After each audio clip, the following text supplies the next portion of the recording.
Summer holidays வந்தாச்சு நம்ம GT Holidays வந்தாச்சு. GT Holidays, South India's #1 travel brand.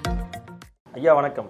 வணக்கங்க ஐயா. ஐயா மாதம் இந்த ராசி நட்சத்திரம் எல்லாமே வந்துட்டு ஒரு சில விஷயங்கள் வந்து மாறிக்கிட்டே இருக்கும். இந்த வருஷம் பார்த்தீங்கன்னா அந்த சனி பயிற்சின்ற ஒன்று வந்து மார்ச் மாதம் வந்து ஆரம்பிச்சது. ஸோ இப்போ ஏப்ரல் 14 தமிழ் வருட பிறப்பு வரப்போகுது. ஸோ இந்த தமிழ் வருட பிறப்பில் ஒவ்வொரு ராசிக்குமான பலன்கள் என்ன, பரிகாரங்கள் என்ன, இந்த சனி பயிற்சியும் இந்த தமிழ் வருட பிறப்பும் இணையும் போது அது எப்படி ஒவ்வொரு ராசிக்கும் மாறும் அப்படிங்கிறது தான் எனக்கு இந்த வீடியோ மூலிமா நீங்கள் விளக்கி சொன்னால் நல்லா இருக்குன்னு நினைக்கிறேன். சித்தயோகி பேரம்பலவாணன் அன்பு கலந்த வணக்கங்களும் இறையாற்றலும் நிறைந்து உங்களுக்கு கிடைக்கட்டும். ஒவ்வொரு ஆண்டும் ஒவ்வொரு கோட்பாடுக்குள்ளே தான் அது பிறக்குது. அது சித்திரை மாதம் 14ஆம் தேதி 13ஆம் தேதி முன்ன பின்ன வரும். அதே போல் இந்த ஆண்டும் நம்மளுடைய சித்திரை மாத வருட பிறப்பு சித்திரை மாதத்தில் வருது. இதில் என்ன விசேஷம்னு கேட்டால், இந்த ஆண்டில் ராகு சனி இந்த 2 பேருமே இந்த பிரபஞ்சத்தோட முக்கியமான நபர்கள். 2 நிழல் கிரகங்கள், 2 நிழல் கிரகங்களை உருவாக்கக்கூடிய சனி பகவான். நாம் என்ன நினச்சிக்கிட்டு இருக்கோன்னா, சனி பகவான் ராகு பகவான் இப்படி ஒரு கிரகங்கள் இருந்து கொண்டு நம்மளை ஆட்டி படைக்கிறது என்று தான் நம்ம நினைக்கிறோம். ஆனால் அது எந்த விதத்தில் ஆட்டி படைக்குதுன்னு பார்த்தீங்கன்னு வச்சுங்க, உங்களுக்கு அற்புதமாக விளங்கும். அது அதோடைய இடத்துல அதுவாக தான் இருக்குது. அதுவாக இருக்கும் அது உங்களாக மாறும்போது அதனுடைய வேலை உங்களுக்கு எப்படி வருகிறது என்பதை விளக்கம் சொல்லித்தர்றது தான் இந்த மாத பலன். இந்த மாதத்தை பொறுத்தவரையும் சனியும் மேல் நோக்கி செல்கிறது. அதாவது மேல் நோக்கி சொன்னால் தன்னுடைய பாதையை நோக்கி செல்கிறது. ராகு எதிர் திசையில் வருகிறது. மேசராசி நேயர்களாக இருக்கிறாங்கன்னா அவங்களுக்கு என்ன செய்யும் ஆனால் அவங்க எதிர்பார்க்கும்போது பார்த்திங்கன்னா, கண்டிப்பாக நல்லதும் கெட்டதும், நல்லதை அனுபவித்தவர்கள் கெட்டதை அனுபவிப்பார்கள், கெட்டதை அனுபவித்தவர்கள் நல்லதை அனுபவிப்பார்கள். ஆகையினால் இந்த சித்திரை மாத பிறப்பின் போது ஏற்படுகின்ற எல்லா கிரகங்களும் அற்புதமாக எங்கே இருக்கிறாங்க, சனி ராகு புதன் சூரியன் எல்லோருமே எங்கே உட்காந்துருக்காங்கன்னா அவங்களுடைய 12ஆம் இடம்னு சொல்லக்கூடிய பிரபஞ்சத்தோட முடிவான பகுதியில் இருக்குது.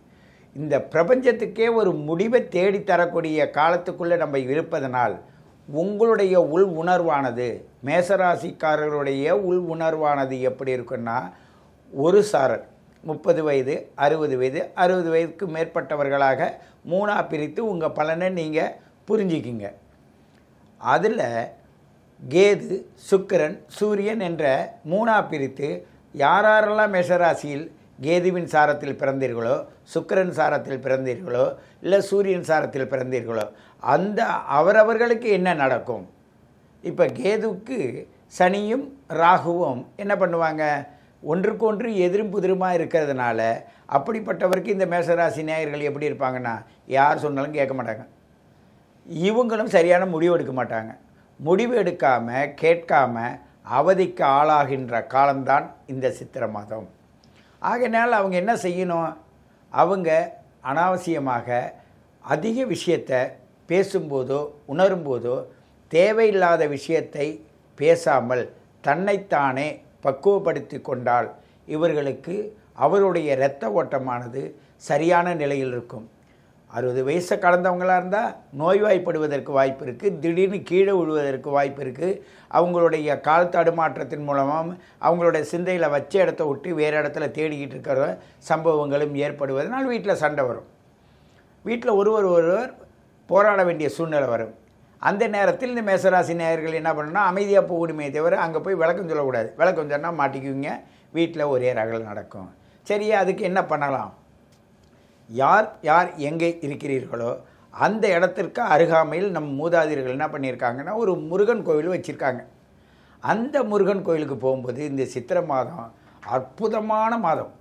இந்த அற்புதமான மாதத்தில் இந்த மேஷராசி நேயர்கள் என்ன செய்யலான்னா, காவடி எடுக்கிறது, அதுக்கு ஊர் இன்னும் கிராம பகுதியெல்லாம் பார்த்திங்கன்னா அந்த சித்திரை திருவிழா என்பது நம்ம கண்கொள்ளா காட்சியாகவும் மனம் குளிரும் காட்சியாகவும் நம்மளுடைய எல்லா பாவங்களையும் தீக்கிற இடம் தாங்க அந்த சித்திரை நட்சத்திரம். பாருங்கள், சித்திரைன்னதாவே நல்ல வெயில் கொளுத்துதுன்னு சொல்லுவாங்க. அந்த வெயில் கொளுத்துறதில்ல, உங்களுடைய உள் ஆன்மாவில் இருக்கக்கூடிய ஆசாபாசங்கள் அனைத்தையும் ஒருநிலைப்படுத்தி நீங்கள் செயல்பட்டால் உங்கள் தேவையில்லாத சிந்தனைகள் அழிந்து நல்ல சிந்தனைகள் சுடர்விட்டு வெளிவரும். அப்போது நீங்கள் சாதிக்க முடியாத விஷயங்கள் அனைத்தும் நீங்கள் சாதிப்பீர்கள். அப்போது நீங்கள் உங்களுடைய கவனம் என்ன செலுத்த வேண்டும்னா, இவங்க தான் என்ன பண்ணுவாங்கன்னா காவடி எடுக்கிறது, அங்க பிரதர்ஷனம் பண்ணுறது, முருகன் கோயிலில் நாடி போகிறது, கால்நடையாக போகிறது. இன்னும் நாங்கள் எங்களுடைய காலத்துலலாம் பார்த்திங்கன்னா கம்பெல்லாம் விளையாண்டுக்கிட்டு நல்ல மஞ்சள் ட்ரெஸ்ஸெல்லாம் போட்டுக்கிட்டு போகிற இடத்துலலாம் காலில் தண்ணியை ஊற்றி வரவேற்பாங்க. அந்த வழியெல்லாம் சிறப்பாக இருக்கும். பம்பை உடுக்கை இதெல்லாம் அடித்து அங்கே கொண்டு போய் ஒரு மாரியம்மன் கோயிலுக்கோ ஒரு முருகன் கோயிலுக்கோ செல்லும்போது அதோடைய அற்புதமான அந்த அனுபவம் இருக்குது பாருங்கள். அது பல காலங்கள் நாங்கள்லாம் ஒரு காலத்தில் அப்படி செஞ்சதுனால தான் இன்றைக்கி உங்கள் முன்னாடி இந்த 68 வயசுலேயும் உங்களோட பேசிகிட்டு இருக்கேன். காரணம் என்னென்னா, உங்கள் நாடி நரம்பை நீங்கள் சரி செய்கிறீர்கள். தெய்வம் என்ற பெயரில் உங்கள் நாடி நரம்புகளை நீங்கள் சரி செய்வதன் காரணத்தால் தான் நீங்கள் சிறப்பாக வாழ்வீர்கள். அதுதான் கடவுள் பார்த்துக்கோன்னா கடவுள் பார்த்துக்க. கடந்த காலத்தை நீ நினைவுபடுத்தும் போது நீ என்ன விதைத்தாயோ அதை தான் அது பார்க்குமே தவிர, நீ விதைக்காத படுத்துக்கிட்டு கடவுள் பார்த்துக்கோன்னா எதுவும் பார்க்காது. உன்னை நீ எந்த அளவுக்கு நேசிக்கிறாயோ, எந்த அளவுக்கு உன் உயிருக்கும் உன் உடலுக்கும் மரியாதை கொடுக்கிறாயோ அந்த உயிரும் உடல் தான் உன்னை பாதுகாக்குமே தவிர மற்றது எல்லாம் ஒரு சப்போர்ட்டாக இருக்கும். பலர் பார்க்க நீ வாழ்வாய். அது வாழ்வதற்கு நீ தான் உன்னை பக்குவப்படுத்திக்கணுன்றது தான் இந்த ஆத்ம பயணத்தின் அற்புத நிகழ்வாகும். அப்படிப்பட்ட அந்த அற்புத நிகழ்வுக்கு நம்ம பயணிக்கும்போது நாம் என்ன செய்யலாம்? அருகில் உள்ள முருகன் கோவிலுக்கு காவடி எடுக்கிறதோ பால் காவடி எடுக்கிறதோ, அப்பெல்லாம் பார்த்திங்கன்னா அழகு குத்திக்குவாங்க, உடம்பெல்லாம் அழகு குத்திருப்பாங்க. ஏன்னு கேட்டால் அந்த செவ்வாய் தோஷம்னு சொல்கிறாங்கல்ல, அது எப்படி இருக்குன்னா அவனுக்கு எல்லா சக்தியும் இருக்குது, வயசு இருக்காது. 15 வயசு பையனுக்கு ஒரு நிர்வாகம் நடத்துகிற அளவுக்கு சக்தி இருந்தால் அவன் என்ன செய்வான்? வீட்டில் அடங்க மாட்டான். அவங்க என்ன பண்ணுவாங்கன்னா, சாமிக்கு பால் எடுத்துகிட்டு போகிறேன்னு காவடி தூக்கிட்டு போகிறேன்னு சொல்லிட்டு மேலே கையை தூக்குனா, அப்போ கையை தூக்கிட்டு அந்த பாலை சிந்தாமல் சிதறாமல் அந்த ரோட்டில் நடந்து வரும்போது பாதமும் சிரசும் மையப்படுத்தும் போது அவனுடைய ஆராசெல்லாம் என்ன செய்யணும்னா ஒழுங்குபடுத்தப்படும். அவனுடைய நமச்சிவாய் என்ற பஞ்சாசர மந்திரமும் சரிகம பதனிதா என்று சொல்லக்கூடிய சங்கீதமும் அவனுடைய நாடி நரம்புகளில் செயல்படுத்தப்படும் போது அந்த ஆண்டு ஃபுல்லாக அவன் சூப்பராக இருப்பான். அவனுக்கு மாதம்லாம் பரிகாரம் பண்ண வேண்டிய அவசியம் இல்லை. அப்படிப்பட்ட நிலையில் நம்ம பயணிக்கின்ற இந்த மேசராசி நேயர்கள் நம்மளுடைய வாழ்க்கையில் எப்படி பயணிக்கிறோம் என்பதை மட்டும் நீங்கள் உணர்ந்தால் நீங்கள் என்றென்றும் நோய் நொடி இல்லாத ஒரு கோடீஸ்வரராக வாழ முடியும். இந்த ரிஷபராசி நேயர்களுக்கு இந்த மாதம் சித்திரை மாதம் எப்படி இருக்கும்? ரிஷபராசி என்றாலே முதல்ல தெரிஞ்சிங்க, முதல்ல அருள் பொருள் என்ற இரு பிரிவு, அந்த ஆண் பெண் என்ற இரு பிரிவு, சமூகம் ஒரு பிரிவு, நீங்கள் என்பது ஒரு பிரிவு. சமூகத்துக்குள் தான் நீங்கள் அடக்கம். உங்களை இந்த சமுதாயத்தில் நீங்கள் வளர வேண்டுமானால் உங்களுக்கு என்ன தேவை? பொருள் தேவை. அப்போ நான் அருளை வச்சுக்கிட்டு என்ன செய்யறதுங்க? எனக்கு பொருள் தேவைப்படுதுங்க. ஆனால் அந்த பொருளுக்கு அதிபதியே அந்த சுக்கிரன் தான். அந்த சுக்கிரனோட வீட்டுக்கு அதிபதி தான் நீங்கள். அப்போ சுக்கிரனுக்கு அதிபதியாக இருக்கின்ற நீங்கள் என்ன செய்ய வேண்டும்? சூரியன் சாரத்தில் இருப்பவரும், சந்திரனுடைய சாரத்தில் இருப்பவரும், செவ்வாவின் சாரத்தில் இருப்பவரும், இந்த மூவரும் சேர்ந்தவர் தான் இந்த ரிஷபராசிக்காரர்கள். ஆகையினால் உங்களுக்கு இப்பொழுது என்ன செய்யும்? நீங்கள் இதுவரையும் எங்கேருந்து தொல்லை வந்தது, எப்படி வந்தது, ஏன் வந்தது, எப்படி என் பொருள்லாம் நான் செலவு பண்ணி எவ்வளோ பக்குவமாக பண்ணால் கூட என்னை விட்டு எப்படி போச்சு, இல்லை எப்படி லாக்காச்சு, இப்படிப்பட்ட கேள்விக்குள்ளே தான் நீங்கள் இருக்கிறீங்க.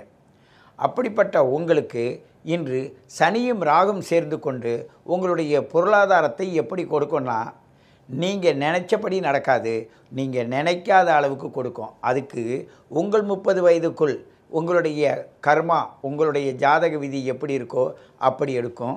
இல்லை 30 வயசுக்கு மேலே 60 வயசுக்குள்ளே இருந்தால் உங்கள் ஜாதக பலனை பொறுத்து தான் அது நிர்ணயிக்கப்படும், உங்களுக்கு கிடைக்கும். அந்த 60 வயசுக்கு மேலே உள்ளவர்கள் மனோ உறுதியோடு பொருளாதாரத்தின் மீது அதிக இச்சை வைக்காமல் தன்னுடைய ஆன்மாவை சுத்தப்படுத்தி இருந்தால் அவர்களுக்கு நோய் வராது. இல்லையானா 11 இருக்கிற சனி ராகு எல்லாம் 3, 6, 11 இருக்கலாம், இருந்தால் நல்லா செய்யும். ஆனாலும் இந்த மாத பலனை தரக்கூடிய சூரியன் அங்கே போய் இருக்கிறாரு. அவர் போகும்போது என்னென்னா சனியின் சாரத்தை கடந்து போகும்பொழுதெல்லாம் நமக்கு ஒரு சில பிரச்சனைகள் வரும். வீட்டு சம்பந்தமான பிரச்சனை வரும். நம்மளுடைய கார்பெண்டரி ஒர்க்கெல்லாம் அங்கே நடக்கும். வீடை சுத்தம் பண்ணுறது உள்ள சூழ்நிலை வரும். அதெல்லாம் அரைங்குறையமாக முடிகிற மாதிரி இருக்கும். உங்களோட வாழ்க்கையில் நீங்கள் எதை திட்டமிட்டீங்களோ, உங்களுடைய பேஸ் மட்டம் போட்டிருந்தீங்கனாக்கா அந்த கார்பெண்டர் ஒர்க்கில் வந்து நின்றுடும். அதெல்லாம் நீங்கள் பக்குவப்படுத்தி செய்வதற்கு நீங்கள் என்ன செய்யணும், உங்களுடைய வாழ்க்கையை எப்படி அந்த இடத்துல நிர்ணயிக்கணும்னா, பொருளாதாரம் சேர்த்து வைத்திருந்தாலும்